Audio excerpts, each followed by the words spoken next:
Hi, and welcome to MentorCore. If you're new here, we're a community focused on helping people in the security, risk, and compliance fields grow their careers and leadership skills through mentoring. You can find more information about MentorCore at mentorcore.biz. I'm Dan Ayala, along with Lisa Beth Lentini Walker. Now, on to this week's discussion. My name is Lisa Beth Lentini Walker. I am excited to be here because this is another MentorCore session. And MentorCore is something that Dan and I dreamed up almost 2 years ago when we thought about what there was a need for in our lives and what we wish we had along our career journeys. And one of the things we kept coming back to is that people who are in the risk, compliance, security, all of these kind of guardian fields need more connectedness and mentoring than ever before.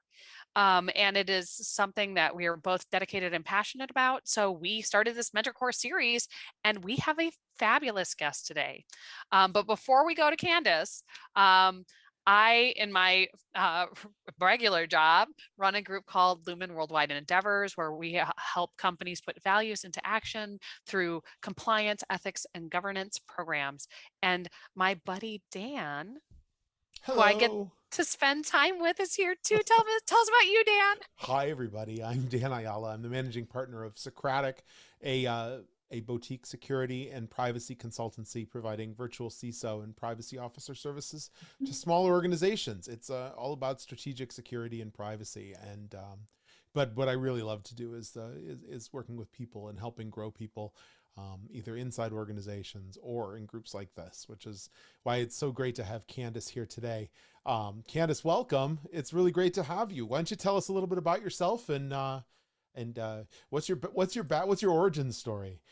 Hi, Dan. Thanks so much. And thanks to Lisa Beth also for inviting me today. My origin story, well, I originate from England. I think probably most of the audience could tell that. So I'm Candace Tall, I'm the CEO of Infratel Worldwide. We are a global risk management and investigations firm working in 160 countries. I've owned my business for well over 30 years. I probably shouldn't say how many exactly. But, why is it one of your security questions? I know. That was perfect, Dan. So we traverse both investigation, security, but also risk and compliance.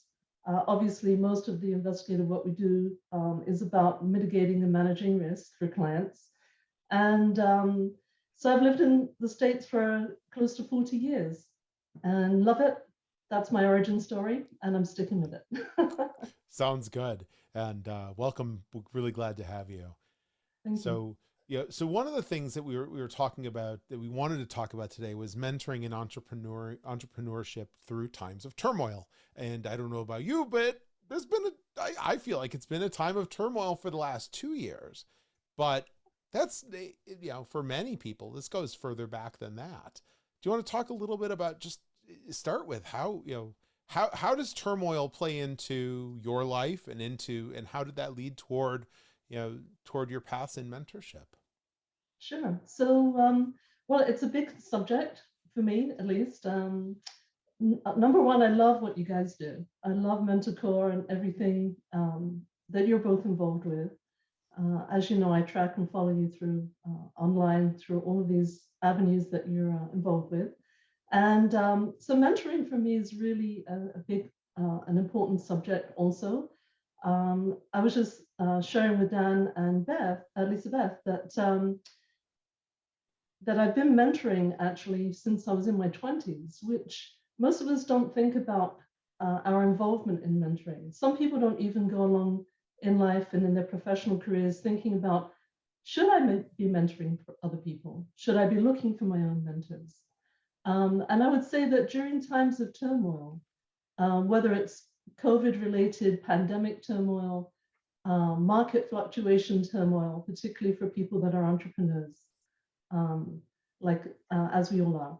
And how do you deal with that? Who do you reach out to in your life? How do you reach out to other people to help them along? So I think it's really a lot of give and take. It's not, if you're just taking from other people, think about giving back also. Giving back in terms of mentoring other people. And it's difficult to do that in times of turmoil. It's difficult to do that if the markets are going up and down. I'm not talking about the stock markets, but I'm talking about as an entrepreneur, when you're in business, business fluctuates. It goes up and down. It's a really bumpy road. Lots of people think it's going to be smooth sailing all the way. Absolutely not. That is just not going to happen. Anybody who tells you in business that it's smooth sailing all the way is most likely lying to you. Right. Right? Right. Is that So true? I think so. I mean, I know early on in business, there's a lot of like what I feel like is a lot of boom and bust. Like you're like in this time of plenty, and then all of a sudden it's like, okay, where's the next thing coming from? Because it's nowhere near what it was. And how are we going to get over this hurdle? Do Right. you think that do these different phases of maturity of a business play into that as well? Yeah, oh, definitely. Not only the phases of maturity of the business, but our own, I don't want to say maturity for ourselves, but our own experience base, right? Yeah, if you've been through economic downturns before, you have an idea of how they're going to roll through, good, bad, and ugly, because there are times when it's pretty ugly, and then there are times when it's the opposite of that, and it's good, and but knowing how to manage that is also complicated. Every entrepreneurial ride, whether you're in a growth cycle or if you're in a decline or downward cycle, can be very complicated to manage. And if you're just on a level platform of your growth, so growth often goes up in stages. Um, so you may be growing, and then you may platform off for a while, and then you may be have another growth spurt, and then platform off at that level, hopefully. So all of those are difficult to manage. And as you gain more and more experience in each level, that doesn't mean that you're completely prepared for the next level, but that experience base, you draw on it, right? You draw on your inner strength, you draw on your resourcefulness, you learn how to reach out. I think that's probably one of the biggest things to know uh, as an entrepreneur, is that number one, we're all resourceful people. Hopefully, I'm sure everybody on this call is a resourceful person. If you're not a resourceful person, become one. It's easy. Start reaching out to other people. That's what being resourceful is about. We know how to study. Studying is about researching and using other people's resourceful ideas that have already been documented for you in books, right? It's just another way of being resourceful. And so, today we look things up on Google. Google's our resource guru. It's a friend and a foe. A friend of the foe, definitely. Right. Dr. Google is like terrifying. I know, right? I have every I've been through disease that on lately. earth. Yeah. Right. Like I shouldn't be moving anymore. But being resourceful is great and easy for us to say, for those of us to say that are either comfortable doing it or have become comfortable doing it. But it's often difficult for people to try and, especially when starting out in a world in which the things we see paint very rosy pictures, as you mentioned earlier. How can people that are to this point where they need help, but either are afraid to ask for it or don't know how to formulate the question, how can they start to look at addressing those issues, addressing those things, so that they can reach out to people beyond what Google can feed back? Because you do have to take some of those results with a grain of salt. Might be somebody selling something, might be counter perspectives that you see two things that say exactly the opposite. That never happens on the internet. But starting to solicit that advice. How does somebody go about making that leap into the uncomfortable conversation of, I need help? Right. So baby steps, as with everything. Break it down, chunk it down into bite-sized steps that you are comfortable taking. If you're not comfortable taking a step, you probably won't take that step. The more you take small steps, the further forward you progress. So try to create a construct around it. that helps to shape the forward movement, that forward momentum. Because if you have no forward momentum, then you're static. It doesn't mean good, bad, or ugly. It could be that you're just in a holding pattern. Most people end up being in a holding pattern because they fear taking that next step. So there are lots of techniques available to us, thankfully. Number one, nobody knows what you're thinking, so you can write it down for yourself. For example, what would be a question I'd love to ask, but I'm afraid to ask? And then try to break that down. Sometimes what I like to do is I'll flip things over and try to create a question from the opposite standpoint. Well, what if I don't do that? What would happen then? Or what if I turn it on its side? What if I approach it from a completely different angle? Or what if I imagine I was somebody else asking that question? How would I go about asking it? There are lots of ways to be creative about asking questions. And then find a place that you feel comfortable at. And if you don't feel comfortable, try it out with maybe a close confidant or a friend, and say, I've got this situation going on at work or in my career or in my business, and I can't really turn to other people because confidentiality reasons perhaps, or maybe you need to sterilize, neutralize the information that obviously I'm not going to share anything with a friend about what's going on in my business because everything's confidential. But you can take a situation, neutralize the content, and then ask somebody, well, what would you do in a situation like this? Hypothetically. And if that's not available, then in other words, because you can't even mention anything about it, we've done very, very confidential, extremely confidential work, as I'm sure you both have also, that there's no way I'm going to share anything. So in that case, I might sit down and just sort of create an outline of what do I think should happen? What are the steps I think I should follow? And then I'll go through and I'll critique my own steps. You can be we're usually our own best critics, right? Why not use that to your advantage? Write out these are the things I think I'm going to do. These are things that I think I could be doing, and these are things I think that maybe I should be doing, but can't for whatever reason. I'm stuck, I'm afraid. Fear is a huge driver of failure, unfortunately. And actually, most of the things we fear in life, when we actually have to face them, are not really that bad as we think they're going to be.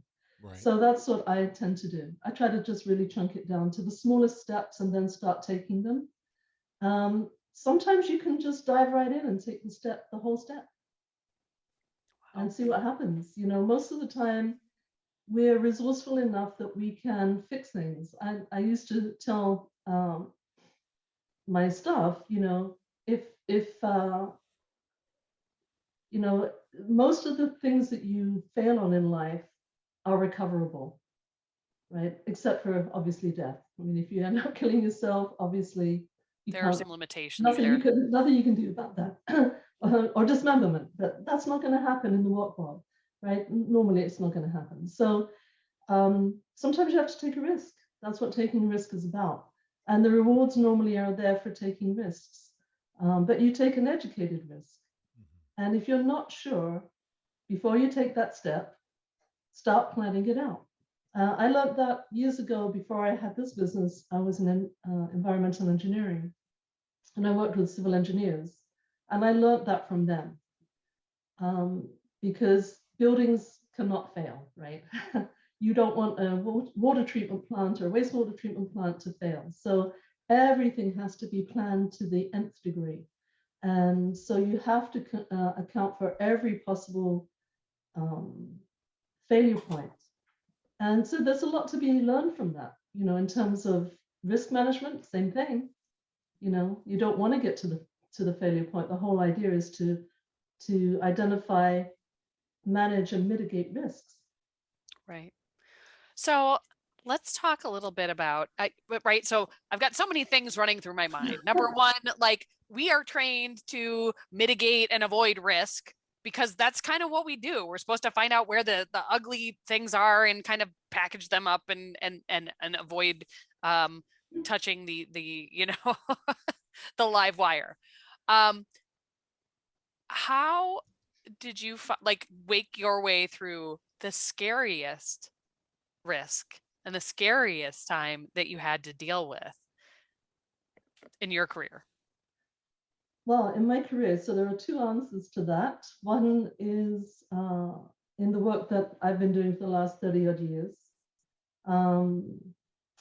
So some of the people that we come across are definitely criminal, and some of them are very serious criminals. Organized crime folks are not a party, definitely. So those are some difficult things. We also do armed protection work because that's another aspect of security. So we do work on threat risk assessments that are about death threats in the workplace, and those are always a problem potentially, because by the time clients call us, they're in a difficult situation, and so we've done hundreds of workplace violence cases. So those are there's definite risk involved there, and lots of different types, every type that you can think of. And in fact, over the course of being in business in the security and investigations field, we've encountered thousands of people, thousands of cases that are complex like that. Risky, very high risk, even extremely high risk. And clients are often themselves in that situation where they need us to be there for them, to be calm, to help them think through how do they respond? You know, what do you do when you've got criminal elements in your organization? What do you do when you've got a death threat? Maybe it's against you or your CEO or co-workers, and it's a real death threat. So, you know, we deal with that all the time. And then I've also, I got trained for this when I was in the environmental engineering field, because we would do very physically dangerous environmental remediation projects. And I was the manager of those projects. And some of them were extremely dangerous, where we'd have sulfuric acid lines and nitric acid lines that crossed one another, and you've got a huge open pit, you've got a crane. One time we had a backhoe operator that nearly fell into a 30-foot hole. You know, and so it's really about all kinds of risk, and I think this is true in many aspects of the compliance field also. You know, you've got compliance, you've got health and safety compliance aspects, in addition to the things that we normally are coming across, which is more on the regulatory compliance side. So, you know, you've got facilities in other countries that we wouldn't want to send people out to that are not protected, for example, right? And they're, you know, you wouldn't want to send an attorney or an forensic accounting team to certain parts of Mexico or to certain countries in Africa that may have a lot of civil unrest. So there's a lot of different, when we talk about danger, that's it. Sorry, I'm getting a little bit off track here. No, I mean, I think it's really interesting to contextualize. Like, I don't think I'm falling into a 36-foot hole today. But yet I have to take some business risk. It's just a little bit different in terms of, you know, where the worry is and how long it will take to deal with the consequences of that not working out.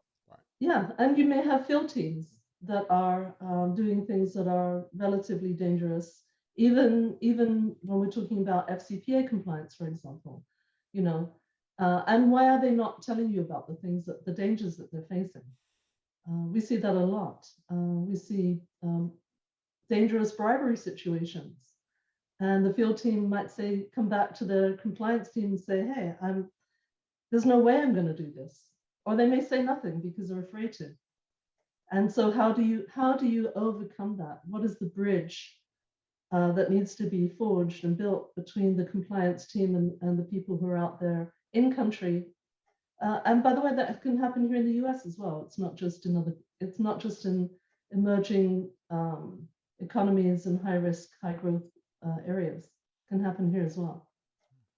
Candace, one of the things you and I have talked about, and I know you believe firmly in, is around the necessity for resilience as an entrepreneur.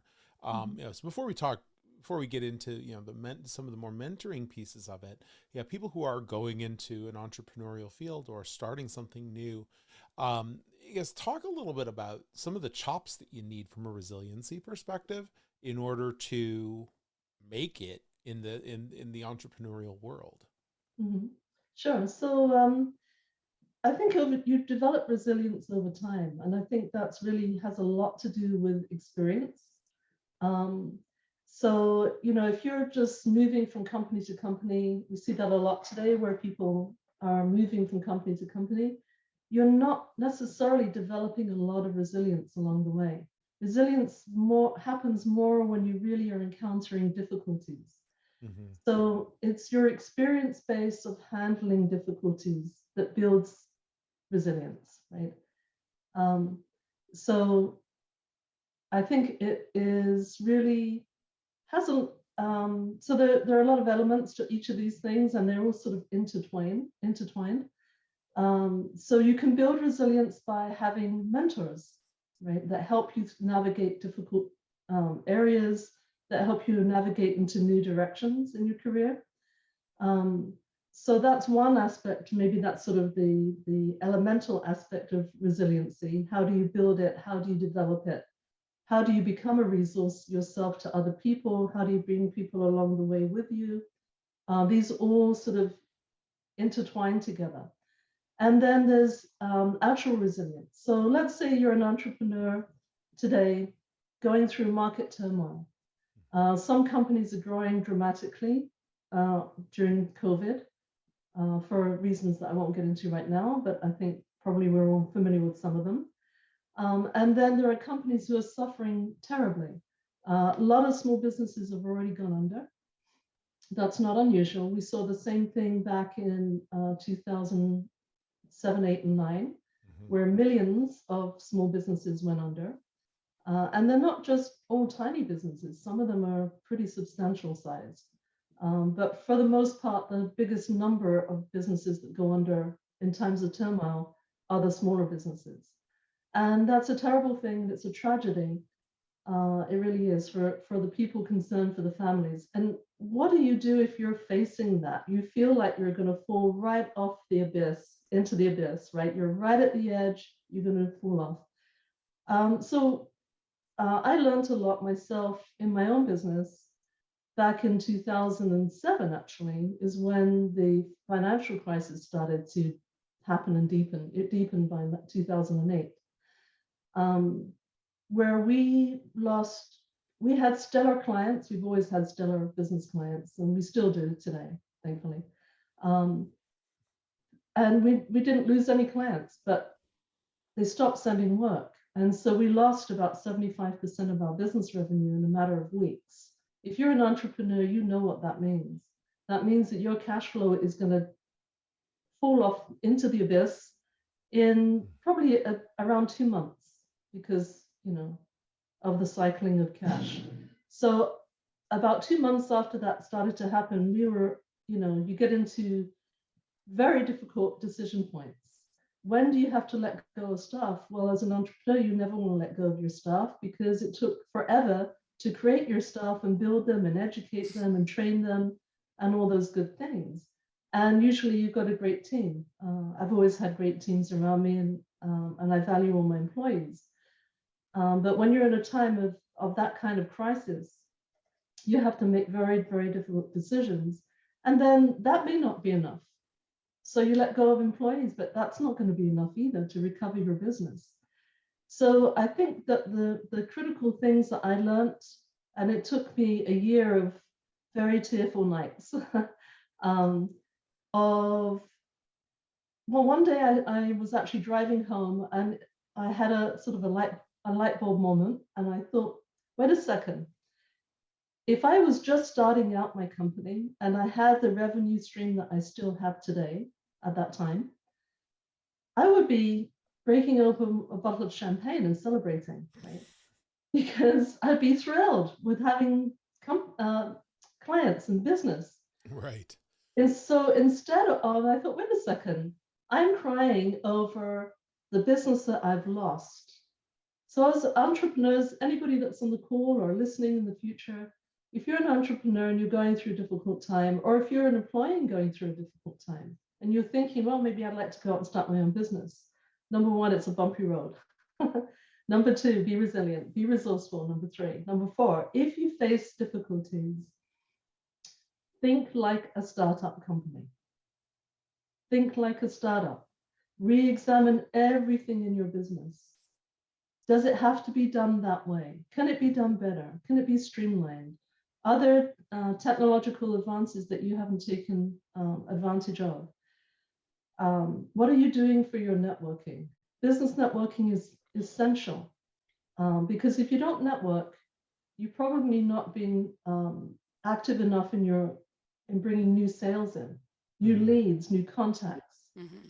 And so no matter how bad your business is, you've got to stop and think about what am I going to do next to bring in more clients, more business. And really sort of on the resiliency note, ask other people to give you feedback about what's great about you. What is unique about you? What is unique about your company? What do they think of you? Because number one, it will be a big boost for you. Because if you are going through turmoil, the biggest thing that on your mind is, am I failing? Nobody wants to fail. So how do you boost that? How do you boost and bring yourself out of that sort of negative self-talk? And so reach out. That's the biggest message. Reach out, speak to other people. If you're not actively mentoring, even in terms of turmoil, when you don't think there's another minute in the day you could possibly do another thing, that's the time you should think about doing something else. When you reach out to other people, something amazing happens. You get energy from them. You get positive feedback from other people. And particularly if they know you're having difficulties, they're going to want to support you. People want to help us. And that was the hardest lesson I learned back in the financial crisis, was I never, ever asked for help. I just never did my whole life. And I learned to ask for help, and help came to me from places I could never have dreamt of. And it really helped me to recover my business. And today I have a growing, thriving business. And as a result of that resilience that I learned back then, we are in a much better position to deal with turmoil now. And so that's my message to all of your listeners, is one turmoil creates that experience and resilience that brings you through another turmoil more smoothly. Never give up. Stay focused, never give up, keep it moving forward, stay as positive as you can in the moment, and find people who can lift you up. And that was one of the quotes that I had earlier. We haven't talked about those quotes, but I think one of the quotes from, I think it was Oprah, is surround yourself with people that lift you up. Mm-hmm. Very important. That was something I really, really learned back then. And I hadn't really paid attention to that in the past. And I think most people don't. Hey everybody, it's Dan Ayala, just jumping in here at the end of this episode to let you know that the second half of this interview with Candace Tal will be in next week's podcast when we'll talk with Candace about mentoring in business. Subscribe to our podcast in your favorite podcast app, or go to our YouTube channel and click subscribe there, and you'll get notified when that episode drops every Thursday. We look forward to seeing you then. Thanks.